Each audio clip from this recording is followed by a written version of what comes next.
Have you ever wished you could literally turn back the clock? Just rewind time and fix a mistake, or maybe steal a few more years for yourself? Oh, absolutely. It's the universal human fantasy. But you know the old saying, be careful what you wish for. Right. And today we are looking at a story that takes that idea to a literal and frankly terrifying extreme. We're diving into 2 Kings chapters 20 and 21. We've got a king facing death, a son that moves backward, and a legacy that goes off the rails in the most tragic way possible. It is a roller coaster. We start with King Hezekiah. Now remember, up to this point, he's been one of the good guys. He's faithful, he's a reformer.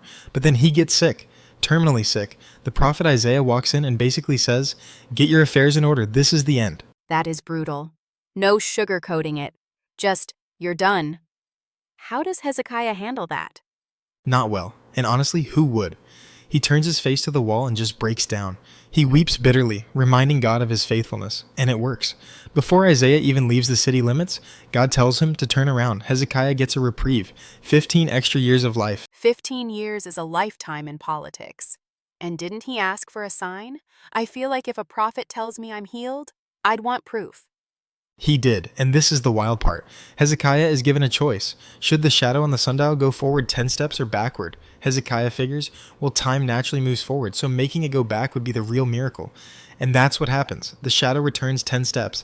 Time literally rewinds for him. That is such a cinematic image. The sun retreating. But here's the question. What does he actually do with those 15 bonus years? That is the tragedy of this story, because right after this miracle, visitors arrive, envoys from Babylon. Babylon. Wait, at this point in history, isn't Assyria the big bad wolf? Exactly. Babylon is just an up-and-coming power. But Hezekiah, maybe feeling invincible after cheating death, gets a little too comfortable. He decides to give these Babylonian tourists the grand tour. He shows them everything, the silver, the gold, the armory. There wasn't a single drawer he didn't open for them. It sounds like he's showing off. Look how rich and blessed I am. Precisely. It's pride. And Isaiah immediately calls him out. He asks, what did they see? And when Hezekiah admits he showed them the whole treasury, Isaiah drops a hammer. He prophesies that one day Babylon, the very people he just tried to impress, will come back and take it all. Everything will be carried off. Even Hezekiah's own descendants will be servants in the palace of Babylon. Ouch. So the extra time he got, he used it to inadvertently set up the downfall of his kingdom. What was Hezekiah's reaction to that news? This is the part that always chills me. He basically says, well, the word of the Lord is good, because at least there will be peace and truth in my days. Wait, seriously? As long as it doesn't happen while I'm alive, I'm cool with it? That feels incredibly selfish for a good king. It really does. It's a very human moment, but a dark one. He secured his own peace, but he mortgaged the future. And speaking of the future, that brings us to chapter 21. Hezekiah dies, and his son takes the throne. Manasseh. And here is a crucial detail. Manasseh was 12 years old when he became king. Do the math for me. If Hezekiah got 15 extra years and his son is 12 when he takes over, that means Manasseh was born during those bonus years. So, if Hezekiah had died when he was supposed to, the worst king in Judah's history would never have been born?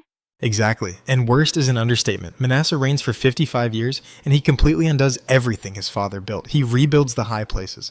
He worships the stars. He builds altars to foreign gods inside the Lord's temple. It says he even sacrificed his own son? Yes, he made his son pass through the fire. He practiced sorcery, dealt with mediums.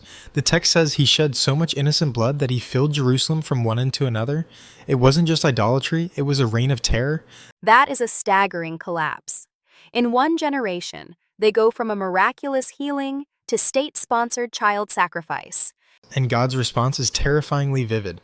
There is this metaphor used in the text where God says he will wipe Jerusalem as a man wipes a dish, wiping it and turning it upside down.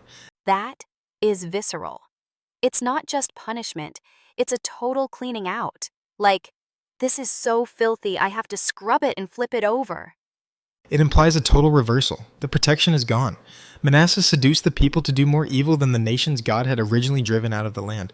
And yet, he reigns for 55 years. That's a long time to suffer under a tyrant.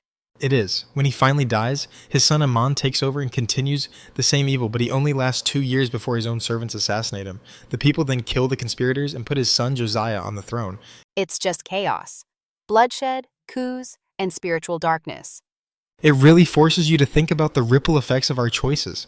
Hezekiah prayed for more time, but he didn't use that time to disciple his son or secure the future. He used it to show off his wealth and secure his own comfort. It's the ultimate irony. He wanted to extend his life, but that extension led to the destruction of his legacy. It makes you wonder, is a longer life always a blessing? Or does it just give us more opportunities to mess things up? That's the question. It's not about how much time you have. It's about what you do with it and who you're raising up to take your place when you're gone. A heavy lesson from history. We'll leave you with that thought today. Thanks for listening. If you have been blessed by this, please like, subscribe, and share this joy with others. God bless.